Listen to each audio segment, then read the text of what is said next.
వచ్చాయా? జై భీమ్ బ్రదర్స్. ఈరోజు ఒక ప్రత్యేకమైనటువంటి విషయం మీద నేను ప్రభుత్వ దృష్టికి తీసుకురావాలనుకుంటున్నాను. ప్రభుత్వము ఎస్సీ కుల గణనని ప్రారంభించిన విషయం మీకు అందరికీ తెలుసు. ఎస్సీ కులగణన 7వ తారీఖు అంటే ఈ రోజుతో ముగుస్తుంది ఎంట్రీలు తీసుకునే దాని కొరకు. ఆ తర్వాత ఇది విఆర్ఓ ఆర్ఐల ఫైల్స్లోకి వెళ్ళిపోయి వాళ్ళు వెరిఫై చేస్తారనేటువంటిది ప్రభుత్వము జీవో ద్వారా మనకి తెలియపరిచినటువంటి సమాచారం. ఈ కులగణన అనేటువంటిది ఒక ప్రమాదకరమైనటువంటిది, ఒక ప్రత్యేకమైనటువంటిది. ఎందువల్లంటే ఈ కులగణననే రేపు వన్ మ్యాన్ కమిషన్ జనాభా యొక్క ప్రాతిపదికని మాలలు ఎంతమంది ఉన్నారు, మాదిగలు ఎంతమంది ఉన్నారు, రెల్లులు ఎంతమంది ఉన్నారు, మాలదాసర్లు ఎంతమంది ఉన్నారు, మాదిగ దాసర్లు ఎంతమంది ఉన్నారు, ఇంకా ఇలాంటి దాదాపు ఒక 59 కులాలు ఆంధ్రప్రదేశ్లో లేకపోయినప్పటికీ 32 కులాలు నికరంగా ఉన్నాయనేటువంటిది ఒక సర్వేలో తేలింది.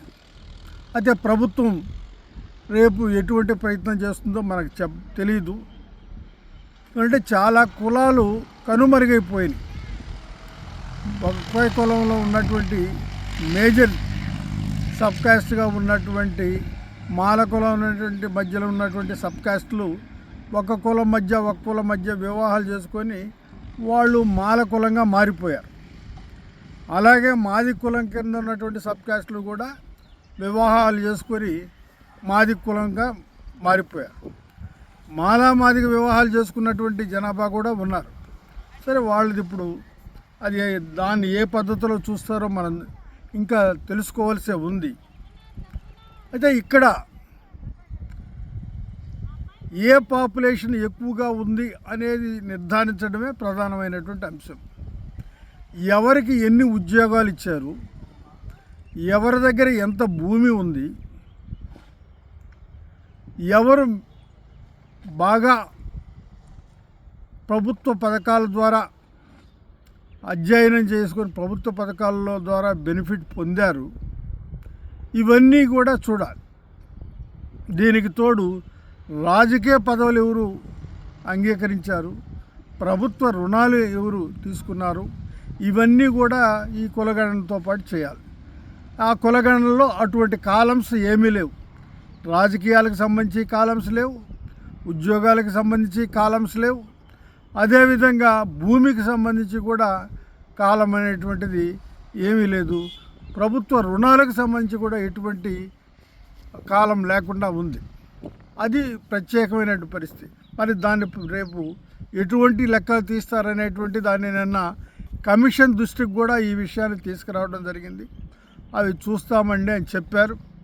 అవన్నీ చూసుకున్న తర్వాతనే మీరు ఈ యొక్క స్టాటిస్టిక్స్ని బహిరంగపరిచి ఆ తర్వాతనే మీ యొక్క అభిప్రాయం ఇవ్వాలి. కానీ అప్పటి వరకు బహిరంగపరచకుండా, లెక్కల్ని తేల్చి బహిరంగపరచకుండా మాత్రం మీరు చేస్తే అది వేరే నిరుపయోగమవుతుంది. మీ యొక్క యాక్షన్ మొత్తం కూడా ప్రభుత్వం మనకిచ్చినటువంటి జీవో ద్వారా,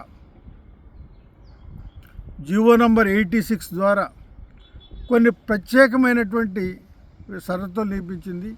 ఒకటి, హడావుడిగా చేయకూడదు. మీ ఇష్టం వచ్చినట్టు రాజకీయ దురుద్దేశాలతో ఈ యొక్క సర్వే చేయకూడదు. ఎంపైరికల్ డేటా సేకరించాలి. ఎంపైరికల్ డేటా అనేటువంటిది director of economic and statistics department అన్నా చేయాలి ఆంధ్రప్రదేశ్ ప్రభుత్వం తరపున, లేదా సెన్సస్ ఆఫ్ ఇండియా అన్నా చేయాలి. వేరే వాళ్ళు చేసినటువంటి డేటా చెల్లదు. ఈ విషయాన్ని కూడా వన్ మ్యాన్ కమిషన్ దృష్టికి తీసుకురావడం జరిగింది. వాళ్ళు నోట్ చేసుకున్నారు. కాబట్టి కావలసినటువంటి ప్రయత్నం మనం చేస్తున్నాం. కానీ జీవో ఇచ్చేటప్పుడే ప్రభుత్వం అంటే దాదాపు చంద్రబాబు నాయుడు కులగణన చేస్తున్నాము, చేసేదానికి ఈ సమాచారం అనేటువంటిది ఇచ్చారు. అది మనకి ఒక గొడ్డల పెట్టులాగా ఉండే పరిస్థితి. ఎందుకంటే వాస్తవాలని దాని ద్వారా రావు. వాళ్ళు ఇచ్చినటువంటి కులగణనలో అసలు కరెక్ట్గా ఉందా లేదా అనేటువంటిది మనం కానీ చూసినట్టయితే అనేకమైనటువంటి కొన్ని ఏరియాలు ఎత్తేసారు. కులగణన విషయంలో ఏరియాలు ఎత్తేసారు. మీరు వీటిని జాగ్రత్తగా చూసుకోవాలి. ఏ వివరాలు లేవు ఇక్కడ. ఎటువంటి వివరాలు లేకుండానే ఒకటి పబ్లిష్ చేశారు. అసలు కొన్ని సచివాలయాల్లో ఇవి కూడా ప్రచురించలేదు, ఇవి కూడా బయట పెట్టలేదు. ఇలాంటి దుర్మార్గమైనటువంటి కులగణన జరుగుతూ ఉంది. ఇది జనం మొత్తం పొలాల్లో ఉన్నారు. వలసలు పోయి లేదా వ్యవసాయ సంబంధించి పనులు సాగినాయి కాబట్టి వాటిలో నిమగ్నమై ఉన్నారు. అందువలన వాళ్ళు ఇప్పుడు వచ్చి ఇవన్నీ సరి చూసుకోవాలంటే మాత్రం ఏమాత్రం వీలు లేదు. అందువలన ఈ యొక్క సర్వేని ప్రభుత్వము వెంబడినే ఆపి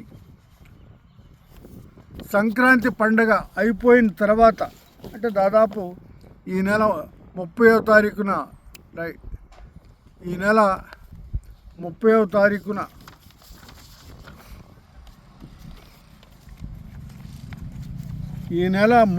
తారీఖున మాత్రమే పూర్తి చేయాలి. అప్పటి వరకు సమయం ఇవ్వాలని నమోదు చేసుకునేదానికి అది వాళ్ళు ఇళ్ళకొచ్చి చేయాలి. సచివాలయ సిబ్బంది వచ్చి ఇళ్ళకొచ్చి చేయాల్సిందే. కానీ వీళ్ళందరూ పోయి చేసుకోవాలంటే మాత్రం ఇది కావాలని ఉద్దేశపూర్వకంగా ప్రభుత్వం చేస్తున్నటువంటి కుట్ర. మతము విషయంలో కూడా అనేకమైనటువంటి పొరపాట్లు దొర్లాయి. ఇంకా అనేక సమాచారం ఇవ్వలేదు. కాబట్టి ఇది ప్రత్యేకమైనటువంటి సమస్యగా తీసుకొని ప్రభుత్వం వెంటనే స్పందించి ఈ నెల 30 వరకు ఇవ్వాలి. ఇది ఒక పెద్ద ఫ్రాడ్ జీవో. ఈ జీవో ప్రకారం మీకు ముందే చెప్పాను, కొన్ని